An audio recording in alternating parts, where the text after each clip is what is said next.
রবিউল আউয়াল মাসে আমাদের নবীজি জন্মগ্রহণ করেছেন, এই জন্য এই মাসের বিশেষ কোনো ফজিলত আছে কিনা বা এই মাসের বিশেষ কোনো করণীয় আমল আছে কি নেই। রবিউল আউয়াল মাস শুরু হয়েছে। এ মাস আমাদের প্রিয় নবী সাল্লাল্লাহু আলাইহি সাল্লামের জন্ম এবং মৃত্যুর মাস। বিশুদ্ধ মত অনুযায়ী এই মাসেই তিনি জন্মগ্রহণ করেছেন এবং এই মাসেই তার মৃত্যু হয়েছে।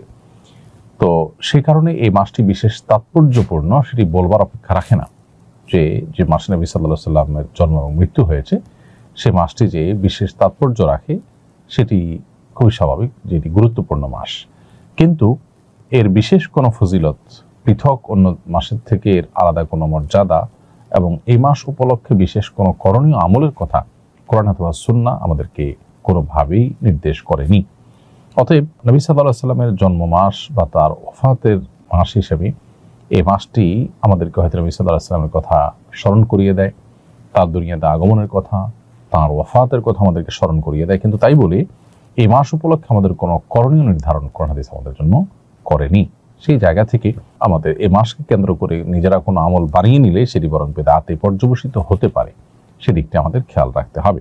রবিউল আউয়াল মাস উপলক্ষে বাইতুল মুকাররমে প্রতি বছর ইসলামী বইমেলা অনুষ্ঠিত হয়। নবীজির জন্ম মাস উপলক্ষে এ ধরনের আয়োজন এর শরীয়ী বিধান কি? এটা মৌলিকভাবে কোনো নাজায়েজ বিষয় না, বরং দিন চর্চার জন্য বিভিন্ন উপলক্ষ খুঁজে দিন চর্চা করা, দিন ইলম চর্চা করা, এটা কোনো খারাপ বিষয় না।